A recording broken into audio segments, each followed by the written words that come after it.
সমূহ দেশবাসীৰ লগতে গোৱালপাৰাবাসী ৰাইজ আৰু আমাৰ গোৱালপাৰা জাতীয় বিদ্যালয়ৰ সন্মানীয় অভিভাৱক অভিভাৱিকা লগতে আমাৰ মৰমৰ ছাত্ৰ ছাত্ৰীসকলক সকলোকে ৭৯তম স্বাধীনতা দিৱসৰ শুভেচ্ছা জনাইছোঁ।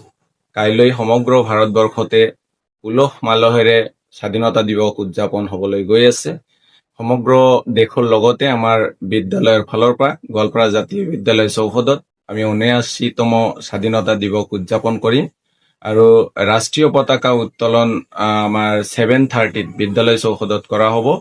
এই চেগতে আমি অনুৰোধ জনাইছোঁ আমাৰ সমূহ সন্মানীয় অভিভাৱক অভিভাৱিকাক যে নিজৰ নিজৰ সন্তানসকলক লৈ যাতে নিৰ্দিষ্ট সময়ত 7 বজাৰ ভিতৰতে যাতে বিদ্যালয়ত উপস্থিত হৈ ৰাষ্ট্ৰীয় পতাকা উত্তোলন কাৰ্যসূচীত সকলোৱে অংশগ্ৰহণ কৰে আৰু দেশবাসীৰ লগতে আমিও যাতে এই গৌৰৱময় ক্ষণত বা স্বাধীনতা দিৱসৰ এই পবিত্ৰ ক্ষণত আমি সকলোৱে একেলগে হৈ ৰাষ্ট্ৰীয় পতাকা উত্তোলন কৰিব পাৰোঁ। আমি দেশভক্তি আমি যাতে দেখুৱাব পাৰোঁ, যাৰ বাবে সকলোকে আমি অনুৰোধ জনাইছোঁ সকলোৱে আহি পেলাই আমাৰ এই ৰাষ্ট্ৰীয় পতাকা উত্তোলন কাৰ্যসূচীত অংশগ্ৰহণ কৰক। ধন্যবাদ।